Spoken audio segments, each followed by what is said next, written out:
Should we have armed guards? I know that you're in favor of this.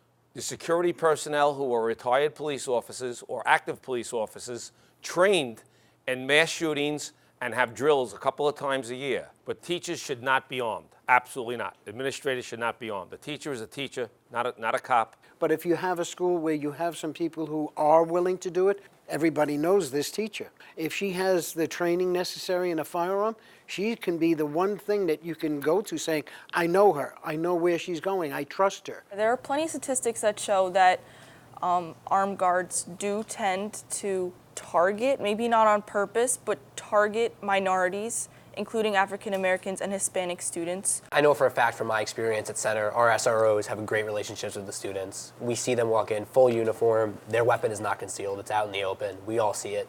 No one's quivering in fear. Everyone's in support of them, and everyone has a great relationship with them. I have experienced bias from security guards within my school. My sisters experienced it within the schools. If myself, as a black student, do not feel safe because I see a figure who is holding a gun, are we going to then do like diversity training to make sure these officers who are coming into school have no bias whatsoever? I feel safe, but I want to make sure that every single person at ward level feels exactly the same way. And unless we can do that, we shouldn't have armed guards. I can't imagine a security officer going to pick on a student because he's black and let a white kid go. Oh, I've seen it. I've seen it. Let me assure you right now, I have seen it. That's a terrible thing. Yes, I think it's not just in schools, it's everywhere. That is, we have very serious race relationship problems in our country. We need to address those, absolutely. When I go to school, I don't want to feel like I'm in jail.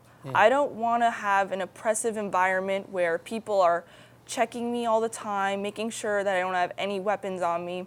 In an environment like that, it is psychologically draining, it's mentally draining. At some point, you have to make a stand as a district, as a community, as to Casey's point, not wanting to feel the sense of imprisonment versus the true safety of your students and staff that we're entrusted to keep safe. I believe that the armed guards are there to help you and not to hurt you. And I understand some people may not like it, but tough. That's what we need to keep our schools safe.